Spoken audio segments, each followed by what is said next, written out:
So today we are going to go over some tools. We're not reviewing them, we're not looking too much in depth. It's just a bit of an overview of my sort of must-have or most used tools. You saw all my Makita gear, some hand tools in the intro, and we're just going to run over a few of them. So we start with the basics. Got a tape measure, Stanley knife, and a pencil. All three of these I've changed countless times over the years. I've settled on a tape measure for these DeWalt ones. I use the 8 metre just because I quite often need the longer tape measure, especially when you're doing roofs and setting out stud work and things. I've gone for this specific tape measure because it offers the quality, almost the quality of a Fat Max, but about half the price. Really rugged, robust tape measures, nice, bright, easy to read numbers. Really, really good tape measure. Secondly, Stanley knife. I've got this folding Stanley knife. I got this one just because it's nice and easy to have in your pocket, in your pouches. Just fits in nice and neat, doesn't get in the way, and it's safe when it's closed as well. It's also really solid and nice to use when it's open. And then lastly, pencils. Now see, a lot of people use the red, I think the medium density, but I like the green, these green ox ones, the hard density, hard lead carpenter's pencils. Brilliant, they draw on absolutely everything, and obviously the square profile, so they fit nicely. I put them in my pouch, kind of slip in between two bits, and it just sits nicely with a square profile. Well, obviously they're essentials. Everybody's got to have the tape measure, Stanley knife and pencil. They're the ones I use. So there's a few more hand tools I consider essential tools, especially for a joiner anyway.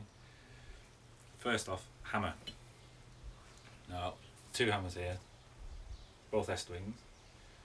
This was my everyday hammer. Used it all the time, loved it. It's just a standard S-wing. It's 19 ounce. I've recently, in the past 6-7 months, started using this. This is the S-wing framing hammer. I think it's a new design. The old one was a similar sort of design to this one.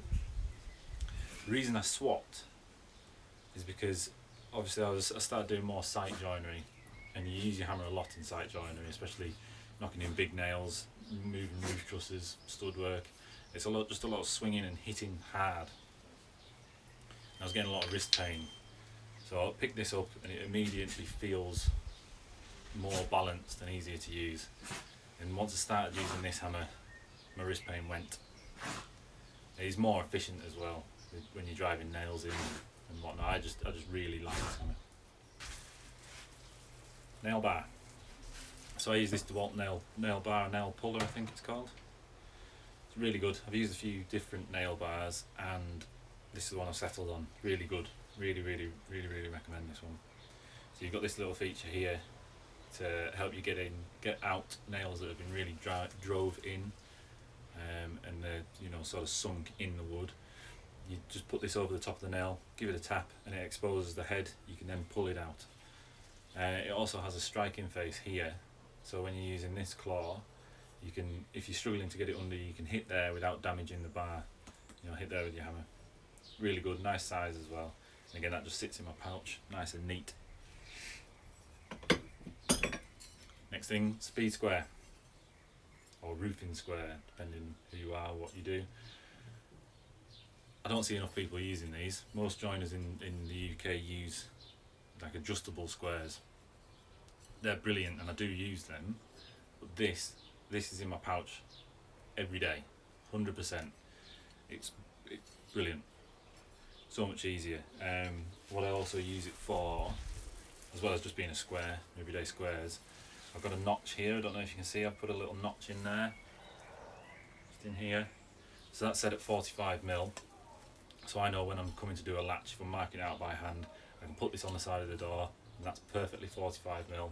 Can mark it straight away. No messing, measuring, makes life so much easier.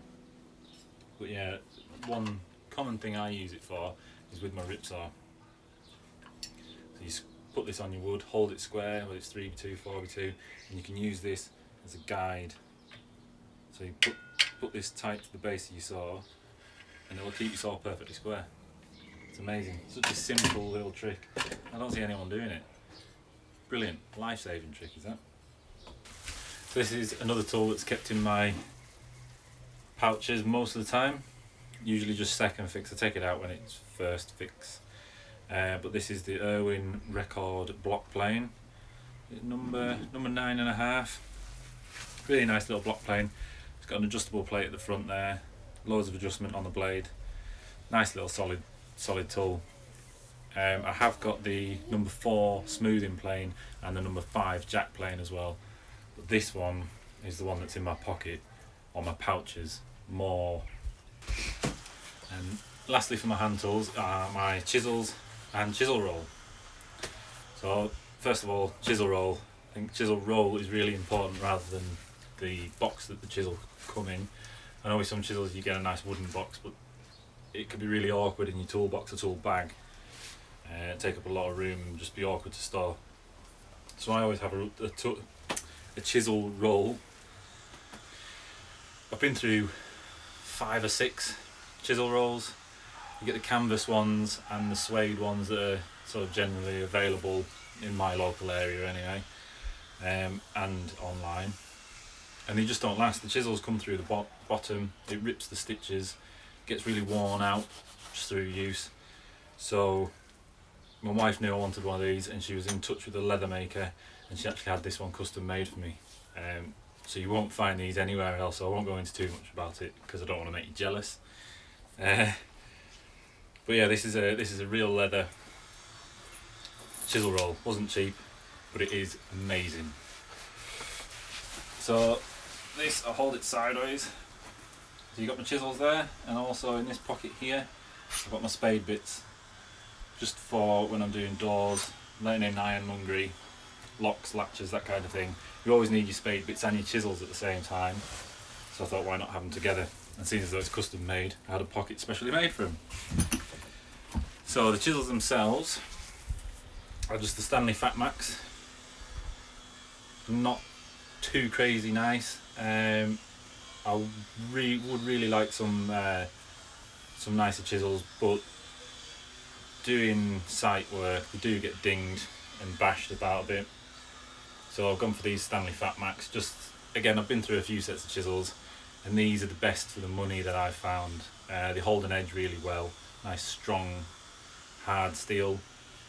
Have had an issue with a couple of them where the handles split or the caps come off. We've been in touch with Stanley and they sent me out a replacement, so it's not been an issue really. But yeah, that's my chisels. I do have one Irwin chisel, which is this one, which is just a slightly bigger. It's 1.5 inches, so it's slightly bigger than the biggest one that comes with the Fat Max. So that's why I kept this one. And the Irwin ones aren't bad, they're a similar sort of build quality to the Stanley. So, power tools. We'll start off with nail guns. So there's two nail guns, obviously, as I'm sure most people will be aware. First off is the framing nailer, or first fix nail gun. It's the Paslode IM350 Plus. I went for this model just because I don't like the newer ones. They have a different gas and battery that all goes in the side. This, to me, is a bit lighter and a bit easier to use, so when you're using it all day long doing stud work, you're holding it in one hand, you can kind of get a bit of fatigue in your wrist and arm. And that lightweight just helps prevent that. But it's brilliant nail gun. Never had an issue with it. Obviously you've got to keep them serviced, but this is a nail gun I would definitely recommend. I don't think they sell this one anymore with the old style battery, so you probably would have to go for the 360 Plus, or the newer model, should I say. And then we've got a pin gun, which is a Senko GT65RHS, and that's a straight 16 gauge pin gun, or second fix gun. So before I got this I had a Hitachi, and the Hitachi died on me on a job. When I say died, it blew up. So in here there's a metal cylinder with your piston in and your firing chamber at the top. Obviously introduces fuel and a spark, pop, bang, pushes the nail out. So as I pulled the trigger, it ignited the fuel and it split the casing, split the metal cylinder inside, bang, it was gone.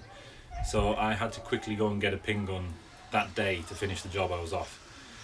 So one of my local hardware stores, they had these in. And I'd seen them on the shelf before, but I'd never used them. And I think it came with a 12 or 18 month warranty. And the guys in the shop basically said, if it's got any problems, bring it back, they'll send it away, and they'll either send me a new nail gun as a replacement or fix it and send it back. No questions asked at all, which I thought was brilliant. So I thought I'd give it a go, and it was a lot cheaper than a Pazload or Hitachi, and I've been impressed. I think I've had it 3 years now and it's never let me down. The only difference with maybe a more premium brand like a Pazload is that you have to service it a little bit more regularly. I think it's a bit more susceptible for dirt getting in and slowing the fan down and making it misfire.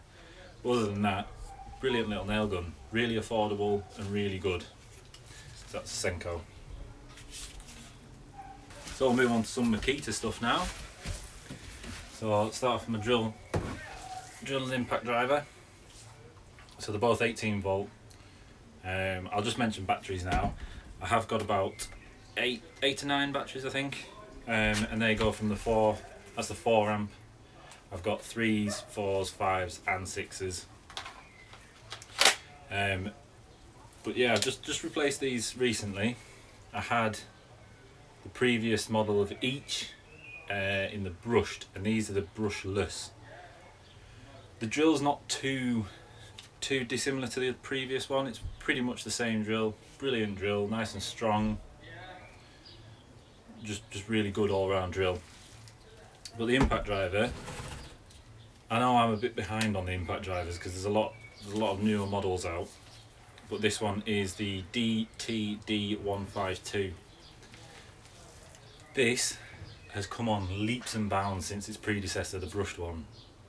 I always thought that was a good impact driver, but so I was working with a fella that had one of these, and I tried it out and I tested side by side, putting a 100mm nail into a solid piece of timber, and this thing just flew ahead. So I know there's newer models and probably better models than this one, but this one for me, it's affordable and it's brilliant, really good, drives them screws in really well and fast. Router.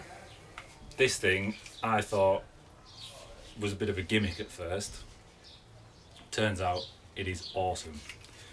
So when you get it, you don't actually get this base with it. This is a detachable sliding base. You get a fixed base with it, which is it's good. It's a lot smaller than this, so it's handy if you're kind of going in and out of jobs. But with this base, this thing is a beast. And it's brushless. So, SDS. This is the Makita DHR202, and this thing is a monster. I personally think this is the best cordless SDS on the market. It's brilliant. I've had this thing a good few years now. I've dropped it, I've abused it, and it's just these things stand the test of time. They really do. As you can see, it's a bit beat up and bashed. It was amazing. Never let me down. Really powerful drill. You can see I've taken the handle off there simply just for ease of storage, because I don't use it. Never used it. Tends to be a lot of one hand. I tend to use it one-handed a lot. So I just thought I'd just get rid of it. It's just in the way. So that's why it's not there. But obviously when you buy this, it does come with the second handle and the depth gauge, I think, as well. Again, don't really use the depth gauge, so got rid of that. And then on to power plane. Makita power plane. This is the DKP180. This thing's a monster. I was very skeptical about getting a cordless power plane, and I tried a few other brands, and they just weren't very good. They weren't very powerful. They were just a bit pathetic, to be honest. But I thought I'd seen and heard some good reviews of this one, so I thought I'd give it a go. And I'm very impressed, really impressed. Really powerful tool. It goes up to 2mm deep. I don't tend to go that deep just because it doesn't leave the best finish. I tend to stick around 0.5mm to 1mm unless I'm really, hogging out some timber. But even at 2mm on pine, CLS, anything like that, it's not a problem. Not a problem at all, as long as you've got good quality battery. I tend to use the 5 amps or the 6 amp batteries with this, just because it requires that extra bit of power. The only downside I see with it is the dust extraction. It's only got one side, so if you're going this way, like this, not a problem, absolutely fine. Shoots dust down to the ground or into your bag or into your extractor, no problem, everything's out of the way, nice and neat, perfect. If you're going this way, you can see the problem, can't you? It goes up in your face. Or if you're using a dust bag, the bag sticks up and it gets in the way and you can't see what you're doing. And the extractor again, the hose is coming up and it's in the way. That's the only downside. Other than that, brilliant, perfect, brilliant tool.